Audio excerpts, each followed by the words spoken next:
Hello YouTube, and welcome back to another episode of Atlantean Chronicles. Last time, interesting results. The deck needs work. I feel like I say that a lot. It kind of is a reoccurring thing with sealed only series. The deck always needs work. It's never complete. Anyway, for today's episode, we have got some work to do. Lots of work. In fact, we're going back into another product that we've visited before. So, before we go ahead and do that, if you could like, comment, and subscribe, I would greatly appreciate it. Now, with all that out of the way, let's go ahead and jump into this product. Are we going to try our luck with some blisters? You know we are. So, from what I've seen so far, blisters tend to have a better chance of pulling more varied hollows as opposed to a singular box, since we are limited in boxes to the number of ultras. We're chasing an ultra. So, rank up magic, the 7th one. We already got plenty of Marintis Coral Anemones. Marintis Blue Tang. That's an interesting pool. Cyber Shark. Marintis Wave. Yeah. So we're basically going after Abyss Shark. I would like to slip into maybe adding a Kraken, the number 4 Stealth Kraken, into our extra deck. So hint hint, wink wink, future product we might be opening. Torrential Tribute, we've got a playset of that already. Saber Shark, Marintis Circulation, Sea Stealth Attack, Buzzsaw Shark. So in order to really realistically make it pretty good, I'd like to have Abyss Shark as an extender. Yeah. Torrential Tribute, Double Fin Shark, Marintis Crystal Heart, and Buzzsaw and Lemuria. Interesting. Anyway, but yeah, so we want an ultra rare. But if anything else comes out of here, like another Forbidden Droplet or something like that, Saber Shark, Fury of the Kairyu-Shin, another Bahamut, Legendary Fisherman number 3, Rage of the Kairyu-Shin. Oh, that's cool. I was not expecting that. Anyway, but yeah. And, I mean, we'll see what we can do. Marintis Marbled Rock, Marintis Bubble Ring, Legendary Fisherman number 2, number 71, and Buzzsaw. We have not pulled a single holo yet, unless I skipped one by chance, but no. Huh. Interesting. I mean, we still got a lot more packs to go, so I am not surprised. Alright, come on, Freaky Fish Guy! Marintis She-Angel, Kairyu-Shin's Dark Reef, Legendary Fisherman number 3, number 1, and Barbarian Shark. I wonder if we have enough stuff we can actually build a side deck. I'm curious, going through all the stuff that we've pulled to see if potentially we could just build another side deck, a kind of a, not side deck, but an alternative deck from all the stuff that we pulled. Anyway, number C101, Marintis Sleepy Maiden, Marintis Crystal Heart. Ooh, here we go, first holo. Barian's Chaos Draw. We do not need you, but you're a holo, Buzzsaw Shark. Maybe build I guess an Umid-based deck, because we've got a lot of the stuff that, not all of it, but we're getting there. Anyway, Marintis Seahorse, Limited Dragon Daedalus. I always liked this card. It was a cool card. Marintis Blue Slug. Ooh, Mega Fortress Whale. Cool. We pulled an Ultra. It's the wrong one. Cyber Shark. I need you to be an Abyss Shark. You could have been an Abyss Shark, but instead you're a whale that apparently is also a fish. So, yes. Basic marine biology lecture for y'all. Whales are not fish. They are mammals. But, it's Konami, so. Marine She-Angel. Double Fin Shark is our rare. Sea Stealth Attack. Fish Sonar! It's a good card, but those are 2 ultras that could have been 2 Abyss Sharks. Marintis Wonderheart. That could have been 2 Abyss Sharks, I tell you. We could have been done with this set. Anyway. Torrential Tribute. Bahamut Shark. Frostosaurus. XYC Remora, and Citadel Whale. I remember that was an ultra in the original, the very first Legendary Duelist set. It had the Joey support, the Red Eyes support, it had the Water Dragon support, the Amazoness cards, and then randomly some Mako Sonami shirt. So it's the original Duels from the Deep, you could say. Marincess Sea Angels, 7th Eternity, Marincess Pascalis, Marincess Crystal Heart, Citadel Whale. Wow, again. Ah, man. That could have been... What the... That was a weird pack. Maybe it's a sign. Silent Angler. Do we have a place that it is? I don't know. We're just going to set you down just because. Kyrician's Fury, or Dark Reef, Stealth Attack. Ooh! CXYZ Nashonite. What do you do? You can also seize to summon this card using a Nashonite you control, transfer the materials, yada yada. It can't be destroyed by card effects. You can detach one material from this card, special summon from the extra deck one number exceeds monster with a number between 101 and 107 in its name. Using this face-up card, it controls material, but destroy it during your opponent's next end phase. It's treated as an exceed summon. That's interesting. Don't really need you. I guess I have 101, so technically I can... Yeah, but I'm not gonna... I already have a main deck space. I'm trying to cut down on stuff to make it a little more efficient. So... yeah, I'm not gonna be making CXYZ Nashonite, unfortunately. Alright. Number C101, Silent Honor Arc. Leviathan Dragon Daedalus. Marincess Pascalis, Battle Ocean, Citadel. We have a place at a Citadel Well. Alright. Come on. Not too many packs left. We got hollows, but not the hollows we need. C101, C Stealth Attack 2. Legendary Fisherman. Finally! We've pulled 3 Ultras, but at least one of them is a card we were actually looking for.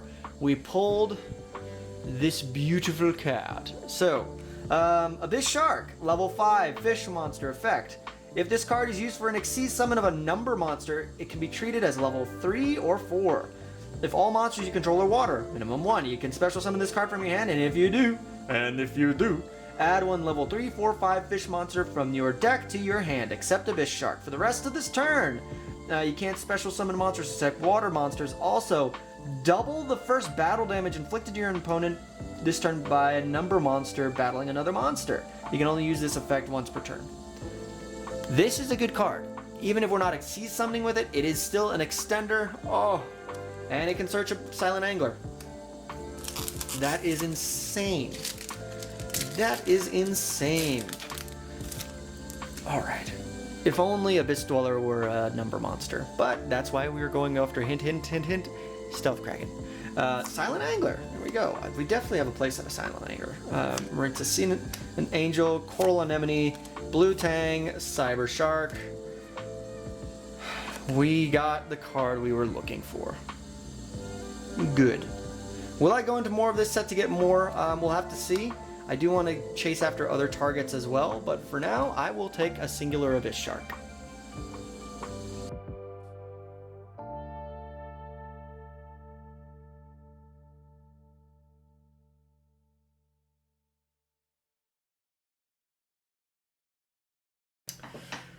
Okay, as you can see, we've taken a little bit of a different direction with this deck. We're testing out the Umi engine. For now, it's just with the Sea Self 2. We're not actually going with the full-on Legendary Ocean package. We might tech into it depending on how the results go today. We're going to go ahead and find out and see what the matches tell us.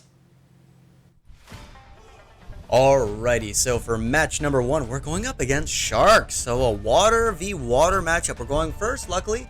We're able to trick off our Abystius along with the Deep Sea Diva, pitching the new Abyss Shark, by the way. Our plays go interrupted, so we're actually able to take a peek. We get rid of the Silent Wobby, nothing really ideal that we wanted to rip out. But we set up our Abyss guys, we rip 2. We also do have an Aria, which we can rob 1 card from the graveyard. Unfortunately, the right-hand Shark still comes back, so it's rough, but luckily we do have the Ghost Ogre in hand. And now notice, I also forget to activate my Abyss Kraken to my Yugioh. It doesn't really come up this turn, but I do kind of kick myself for not equipping it right off the back. However, luckily, I can always just re-equip it and try to go in. But then I remember my Moon Glacia got cleared out, so it didn't really matter. Luckily, though, my Abyss Scale that I did hold on to, it does end up coming into to use, but not enough to slow down the Xyz plays. My opponent starts to build up a board. I do get some follow-up search because of the Deep Sea Aria, or the Aria getting me a Deep Sea Diva, but unfortunately, it's not enough. And when I go to main phase 2, guess what? Number 4 Stealth Kraken can pop my White Aura Whale and take game 1. Game number 2, though, we're trying this again. We activate Sea Stealth 2, so my opponent can only target my monsters with water effects. Unfortunately, it's a water matchup, so that doesn't really become too relevant. But it is an interesting trick to have. Unfortunately, I just have to end with an Abyss Megalo with a singular negate. I do have some follow-up, but that is enough. Luckily enough. And I do also have an Ash Blossom in hand for any follow-up. So I go ahead, I sink in for damage. I use Marksman to bring out Dragoons from deck, and that actually is enough to trigger off to get rid of that Ice Bear. So I just sink on up into the Crocodragon.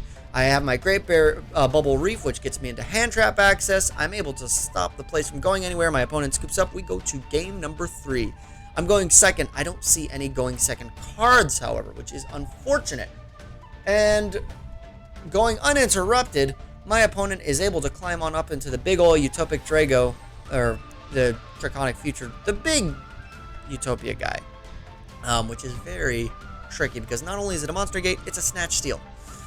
I need my monsters to stick on board to actually make something happen, and with all of these Xyz monsters flooding the field, I have got no chance of winning this match. So we lose match number 1, unfortunately. Match number 2 swings by really quick because for both games that my opponent tries to play the new Umi support, they end up just scooping. So that's a free win. Now match number 3, we are going up against Sky Striker. Unfortunately, I open a very, very awkward hand. Unfortunately, I draw the Garnet that is my Atlantean Marksman. Yes, it's in the deck. It's an interesting tech choice, but it turns on the Umi support. And luckily, I'm actually able to somehow cheese out a win, which is pretty good. Now, however, for game number 2, we're going second. We don't really capitalize. Unfortunately, we get hit by the Ash Blossom, which is unfortunate because Ash does not target, so the Sea Stealth attack doesn't protect it. It does protect from Effect Veiler and stuff like that along that vein, but unfortunately, a single Diva getting interrupted, it shoots my turn dead. I'm able to try again. I get hit by a Ghost Ogre, but I'm still able to get the Dragoons engraved, which means I can get out a Megalo. Megalo gets hit by the Imperm, but it's alright. I can still swing in for some damage. I can bring out the Citadel Well that was in my grave. I can pop the multi-roll, but even one singular targeting protection and negate doesn't matter because guess what? Afterburners is not a once per turn. My field gets cleared. I get hit by a little bit, and here goes the Skyscraper grind game. Where's that Sea Stealth 2 when I needed it against that Effect Veiler? Oh, so annoying. So I get beat by my own Gamma Seal, and I'm drawing a hand trap. Ash Blossom does nothing for me at this point. See, there's the Sea Stealth number 2. Where was it when I needed it? Cosmic Cyclone's an interesting draw for that card destruction, but I need more of a starter card at this point. And unfortunately, Forbidden Droplet is not the card that I needed. Neither is Abystius because I have no card to trigger in hand. If I draw an Atlantean, that will really get me into good plays. Megalo is not ideal. Even when I try to activate Abystius, I get hit by a Solemn Strike. And it's a hop, skip, and a jump straight to lethal. So we just scoop on up. We go to game number 3. I draw plenty of good outs for Sky Striker. The Anti-Spell. Great card, but unfortunately he's able to get a couple of his Sky Strikers on field. I also need something to turn on my Abyss Megalo, and unfortunately I drew the Garnet that is the Abyss Scale. I finally do draw water, not the most ideal water, but I am able to get in for some damage. However, it is not going to be enough because my opponent already has a Sky Striker monster on field, and it's now off to the races. They bring out the BLS Link. I have outs to BLS Link. I do not draw my outs to the BLS Link. And I have a singular back row. This is not good, and unfortunately, we lose that match. So our overall record's 1-2. We lose our winning streak. We go back to a losing streak, but there are some pros and cons to today's duels. We live and... Well, 1-2 is not the best record, but we did go to game 3 in each of the matches that we lost. And we won the mirror. I don't know what my opponent was doing, but that still technically counts as a win. So they played. They didn't just scoop right off the back and then well, they kind of did, but they at least tried to play, so I'm taking that win.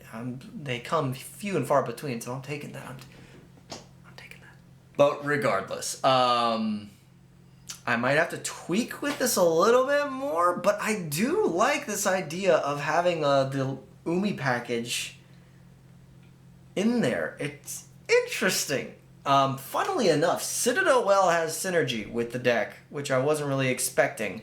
You can tribute Atlanteans, that triggers their effects. So if a Dragoon's on the field, it gives me a search. If I'm trying to be aggressive and I can pop like a marksman or a heavy infantry that does more destruction on field, or if I do a prince, that means I can special. There's some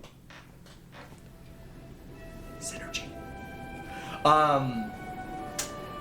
And Abyss Shark is actually really nice to have. We still obviously need some stuff to move forward with. Just like, yeah, we're missing a few pieces. Obviously we have Bahamut Shark, but we need something to abuse Bahamut Shark with. Hopefully in the future we'll be able to pull some product that will be able to give us that elusive toad. But in the meantime, that's going to do it for this episode. Thank you so much for tuning in, and I will catch you in the next episode.